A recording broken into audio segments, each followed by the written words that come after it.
Bonjour à tous et bienvenue dans cette nouvelle vidéo sur l'actualité fiscale et sociale. Dans cette troisième partie sur les frais de déplacement, nous allons voir ensemble les particularités concernant l'utilisation de vélos électriques. Allez, c'est parti! Vous êtes infirmier ou infirmière libérale et décidez de passer aux mobilités douces? Adopter un vélo électrique pour vos déplacements professionnels est bien sûr envisageable si votre périmètre géographique est peu étendu. Comment déterminer alors les frais de déplacement? Cette question a été posée au ministre de l'Économie qui a clarifié la situation dans sa réponse du 26 avril 2022. Nous vous expliquons tout. Vous déclarez vos revenus selon le régime des bénéfices non commerciaux que l'on nomme généralement BNC. Pour rappel, les frais de déplacement professionnels en voiture et en deux roues motorisées peuvent être déduits de votre résultat pour leur montant réel ou par forfait sur la base du barème kilométrique publié par l'administration fiscale. Ce forfait permet de simplifier les calculs et prend en compte les frais afférents au véhicule, tels que le carburant, l'entretien ou encore l'assurance.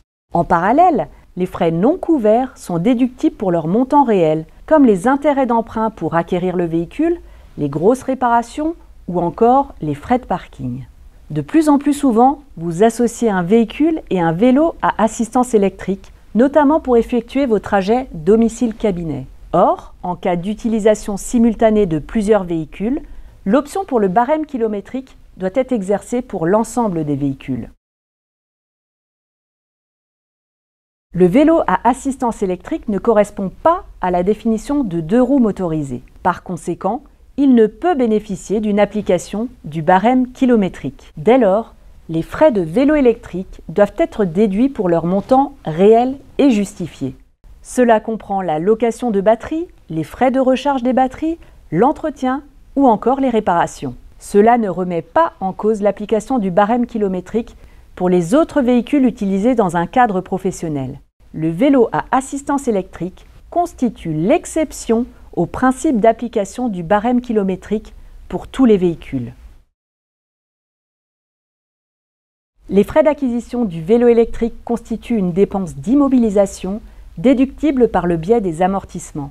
Lorsque vous utilisez un vélo à assistance électrique à la fois pour votre usage professionnel et personnel, une partie seulement des frais pourra être déduite. C'est tout pour cette troisième vidéo liée aux frais de déplacement. J'espère que cette vidéo aura répondu aux principales questions que vous pouvez vous poser. N'hésitez pas à revenir vers nous si vous souhaitez être conseillé. Un de nos conseillers ou moi-même se feront un plaisir de vous répondre. À très bientôt.